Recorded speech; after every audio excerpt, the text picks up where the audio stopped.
화요일 돌발 퀴즈입니다. 유다서 1장 6절에 정답이 있어요. 천사들이 있습니다. 천사들이 있는데 그 천사들은 자기 지위를 지키지 않았고요. 자기 처소를 떠났습니다. 그래서 이 때까지 흑암에 가두셨다. 그들의 심판은 흑암에 가두시면, 영원한 결박으로 흑암에 가두시면 심판을 단행하셨죠. 어느 때까지 그들을 가두어 주셨는가? 이 정답을 아시는 분은 빨리 문자로 답을 해주시면 하나님의 말씀에 대한 사랑과 관심으로 이렇게 이해하겠습니다. 그리고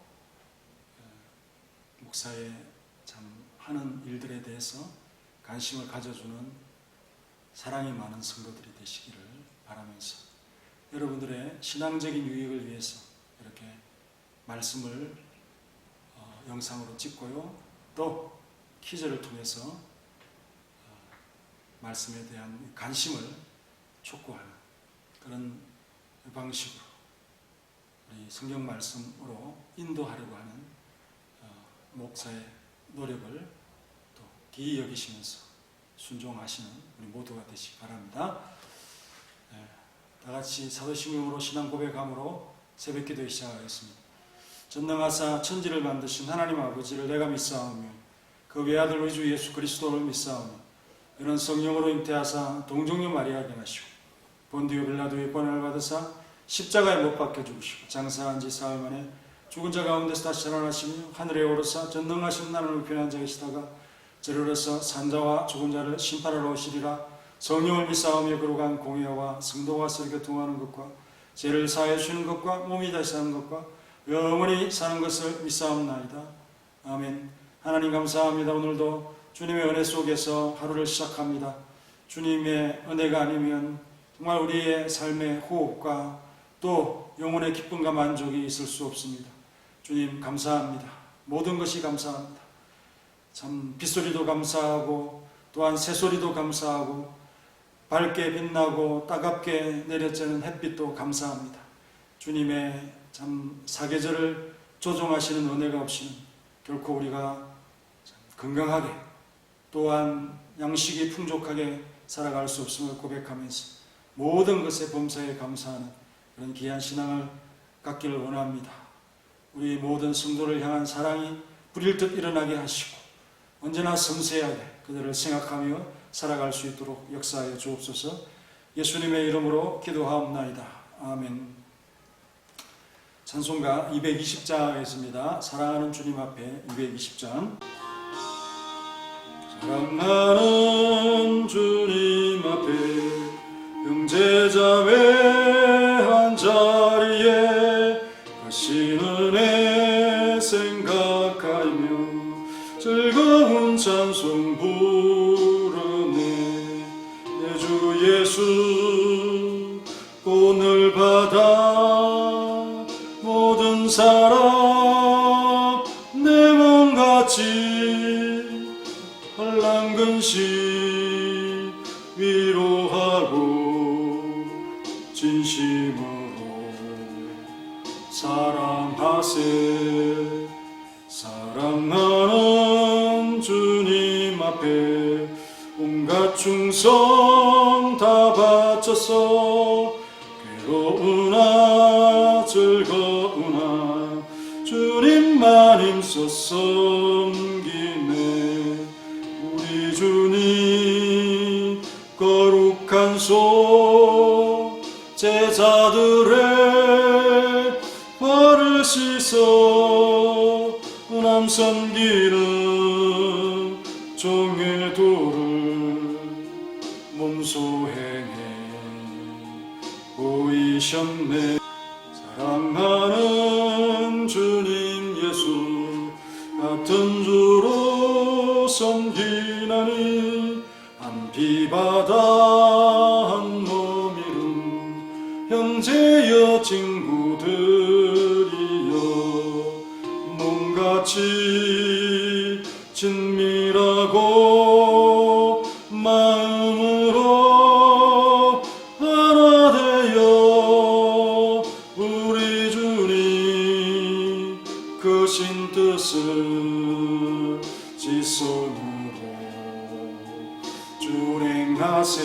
오늘 말씀은 요한 3서 1장 13절부터 14절까지입니다. 짧은 편지에 큰 의미를 부여하지 않기를, 이런 의미로 말씀을 생각해 보았습니다. 13절, 내가 내게 쓸 것이 많으나 먹과 붓으로 쓰기를 원하지 아니하고 먹과 붓으로 쓰기를 원하지 아니하고. 내가 내게 쓸 것이 많으나, 이 표현 속에서 요한은 이 하고 싶은 말을 지면에다가 다 담아서 길게 쓰는 것에 대해서 부담을 느끼고 있습니다. 그것이 혹시 편지를 하려고 하는 그런 대상들에게 자신들을 만나기를 싫어하는 그런 거리감으로 의식하지 않을까, 그렇게 생각하는, 우려하는 마음이 있었습니다. 당시 교제하는 당사들을 생각하면 이렇게 판단하는 것이 옳을 수 있지만요, 2000년이 지난 오늘날의 성도들과의 만남들을 생각하면 좀 아쉽죠. 더 많은 기록들을 좀 남겼으면 좋겠다 하는 생각을 하게 됩니다. 쓸 것이 많았으니까 좀 더 썼으면 그 당사자들에게는 오해가 생길 수 있으나 우리에게는 얼마나 유익합니까? 요한의 생각을 우리가 또 신앙을 많이 배울 수 있지 않겠습니까? 하지만 이렇게 된 것도 다 하나님의 뜻이다. 사람은 은사대로 일하는 거 아니겠습니까? 바울은 13권의 개인 서신들과 다작의 서신들을 남겨서 교회 신앙 발전에 얼마나 공헌을 했습니까? 그럼 요한은 또 짧은 서신으로 당시 교회들과 빨리빨리 소통을 했다. 그리고 그가 직접 대면한 자들로부터 난 제자들이 있지 않겠습니까? 그들이 역사를 통해서 그 신앙을 구두로 전하고 지금까지 우리에게 녹아내려져 있다. 사랑 또 나그네 대접하면은 요한이 아니겠습니까? 그러니까 보이지 아니하는 측면의 발전에 공헌을 했다. 하나님 편에서는 바울도 쓰시고 요한도 귀하게 쓰셨으니까 결코 손해가 아니고 다양하게 주님의 일은 되어지고 있다 하는 사실입니다. 또한 요한의 신학사상, 그거를 충분히 읽을 수 있는 저작들이 충분히 있고요. 그래서 그 사상이 보존되고 있다 하는 거죠. 그러나 쓸 것이 많으나 하는 그 표현 속에 있는 그 아쉬움, 이런 복음서나 계시록도 요한일서 길죠. 이런 것을 통해서 상쇄되고 있다고 생각이 듭니다. 편지를 받고 있는 그들이 호해할 수도 있는 거리감을 줄이기 위해서 요한은 절제하는 그런 모습을 보게 됩니다. 이런 것도 역시 배울 바죠. 타인을 생각하면서 내가 하고 싶은 것을 다 하지 않는 것도 중요한 어떤 우리의 자세가 되겠습니다. 요한의 서신의 목적이 뭘까? 그것이 교회로 하여금 준비케 하고 보다 중요한 문제와 복잡한 문제는 직접 방문해서 풀기를 바라는 것입니다. 그럼 글이라고 하는 것과 말이라고 하는 것이 구분을 우리가 할 수 있는데, 글로는 그 문제를 직접 풀 수 없다고 여겼다는 거죠.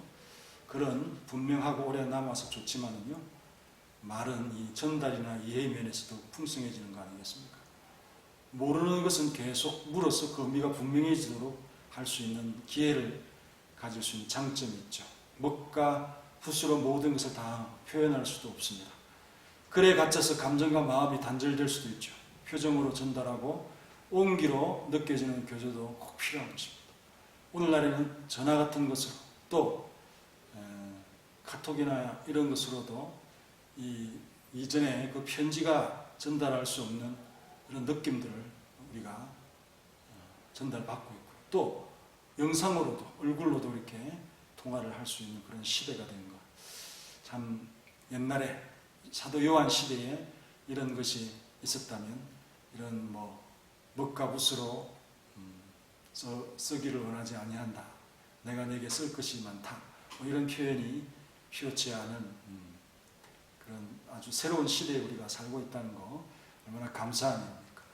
요한은 이렇게 하는 것이 이 상황에서 좋은 판단으로 여겼고, 긴 서신에 대한 욕심을 절제하고 있습니다. 그렇죠. 미주알, 고주알, 간섭과 판단으로 여기면서 부작용이 되면 안 되겠죠. 편지의 역효과, 이런 것들을 생각하지 않을 수 없는 그런 지도적인 위치에 있는 사람 바로 요한입니다. 그러나 만나서 이야기하면 전달에 문제가 생겨 오해가 생기더라도 바로바로 해소할 수 있게 되는 장점이 있잖아요. 뭐가 우선 자신이 교회를 사랑하는 마음, 주께서 명하신 중요한 원리들을 다 담지 못하고 표현할 수 없을 뿐만 아니라 말만 많은 사람으로 오해를 일으킬 수 있다고 생각했던 것 같습니다. 압박감을 느낀다. 사람을 대할 때 신중하고 압박감을 느낀다 하는 그런 마음을 읽을 수 있습니다. 바울도 참 많이 조심하고 또 주의하는 그런 모습을 볼 수 있었습니다. 그렇지만 이 짧은 서신에도 불구하고 요한의 심정은 충분히 전달할 수 있었다고 봅니다. 한편 이 요한은 바울과 달리 이렇게 생각하지 않았을 거예요. 나는 그런 조란데 말에는 자신이 있다. 그래서 바울이 고린도후서 1장 11장 6절에 있는 말씀처럼 비록 말에는 부족하나 지식에는 그렇지 아니하니 이런 표현을 쓴 것을 요한은 또 반대의 입장이 있을 수 있다 하는 것을 생각해 봅니다. 요한은 대면에 자신이 있어서 이 긴 서신은 도움이 안 된다고 판단했을 수 있습니다. 왜냐하면 참 논쟁을 일으킬 수 있죠. 그래서 본래 목적은 직접 대면하여 교제하고 교회의 문제를 직접 해결하려고 하는 그런 사안으로 판단하고 있었기 때문에 긴 서신은 불필요한 상황으로 판단한 거죠. 서신은 이를 준비시키는 그런 수단으로서 간단하게 앞서 보내는 것이다 라고 보면 됩니다. 요한은 비록 자신이 서신을 보내고 있지만은 문제가 편지로 해결될 것이 아니라 직접 가야 그의 사도적인 이 건세로 교회를 바로잡을 수 있다는 문제로 판단하는 것입니다. 그래서 거칠게 다루어야 될 그런 성격의 문제를 앞두고 부드럽게 안내하면서 상처를 받지 않도록, 또한 선한 자들의 마음을 다독이고 격려하는 것이다. 너희들은 참 반갑게 대하러 가는 것이고 내가 책망할 자들이 따로 있다. 그렇게 말씀을 하고 있습니다. 그래서 가이오는 용기를 얻고 디오드레베와 같은 이들에게는 긴장감을 불어넣지 않겠습니까? 편지를 직접 받은 자들이 아니까 소문을 듣고 사도 요한이 온다더라. 그러면 벌써 긴장하게 되겠죠. 그러면 회개의 기회도 생기는 것이고요. 하지만 가이오와 데메드리와 같은 자들은 얼마나 만나고 싶은 대상일까요? 사랑을 억제할 수 없는 감정을 일으키는 성도들이 아닐까요? 그래서 14절에 속히 보기를 바라노니 또한 우리가 대면하여 말하리라. 일반적으로 그를 만나는 것보다는 직접 만나는 것이 더 진한 사랑을 느끼는 것이 인지상정이라고 봅니다.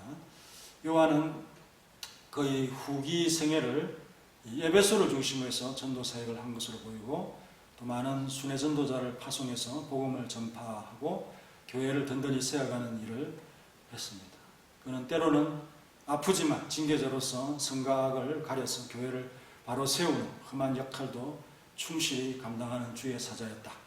교회를 사랑하는 마음은 부드러운 모양도 있지만은 거칠고 험한 역할, 즉 우리 예수님이 지신 거친 십자가를 지는 마음에 부담을 안고 처리해야 하는 이런 일도 있다는 사실입니다. 그래서 어머니 역할, 아버지 역할을 하면서 초기 교회를 제자들 중에, 사도들 중에 가장 오랜 시간 동안 관찰해온 그런 우리의 신앙의 선배요, 조상이라고 하는 생각에서 이 신앙의 보고를 소중히 생각하는 그런 마음을 갖기를 바랍니다. 그의 글에는 이상도 있지요. 그러나 이런 현장 경험이 묻어나는 아주 참 우리에게 배울 바가 많은 그런 편지를 진하게 우리에게 감동적으로 쓰고 있다, 기록하고 있다 하는 사실에 은혜를 느끼는 우리 모두가 되시기 바랍니다. 기도하겠습니다. 정말 교회를 생각하며 성도를 생각하는 사도의 마음을 보면서 우리는 얼마나 사람에 대해서 조심하며 주의하며 그들의 신앙 발전을 위해서 나를 얼마나 절제하고 내가 나타나는 것에 대해서 얼마나 겸손했는지, 오직 주님의 교회를 생각하고 성도를 아끼는 사도의 마음을 발견합니다. 쓸 것이 많지만 절제하고 자제하고 직접 대면해서 감정에 오해가 생기지 않도록 하겠다는 이러한 마음, 또 속히 그 사랑하고 소중한 자들을 만나고 싶어하는 참 인간적인 정들이 사랑이 느껴지는 편지의 마지막 부분입니다. 편지 하나로도 사람에게 얼마나 가르침이 되고 또 오해가 생길 수 있고, 그리고 말이나 글이나 자신의 장점이 있는 것으로 교회의 유익을 위해서 쓰고 사도로서의 그 권세로서 바로 잡아야 될 문제를 거칠게 또 부드럽게 이렇게 참 사람의 마음을 다독이기도 하고 또 엄하게 징계하기도 하는 주님의 사도로서의 역할, 사자로서의 역할을 잘 감당하고자 하는 일들이 얼마나 압박감을 가지고 신중함을 가지는지 요한의 마음을 봅니다. 그러나 교회를 사랑하지 아니하는 디오드레베와 같은 인물들도 있었습니다. 가이오와 데메드리오의 이 선함을 우리가 참 본받으면서 복음을 증거하는 일에 있어서 서머나 교회도 중요하지만 우리 주변에 있는 교회 또 이방 지역에 있는 우리가 선교하는 교회들에 대해서도 큰 관심을 가지고 기도할 수 있도록 도와주시고, 교회 속에서 권사로서 또 장로로서 안수집사로서 어머니의 역할, 아버지의 역할, 이런 역할을 우리가 분담하며 이렇게 우리 교회를 건강하게 해나가는 일에 모두가 한 마음이 될 수 있도록 역사하시고 일으켜 주옵소서. 우리 교회를 사랑하시는 주님 앞에 영광 돌리고 우리 교회를 부탁합니다. 주님을 의지합니다. 도우소서, 인도하옵소서.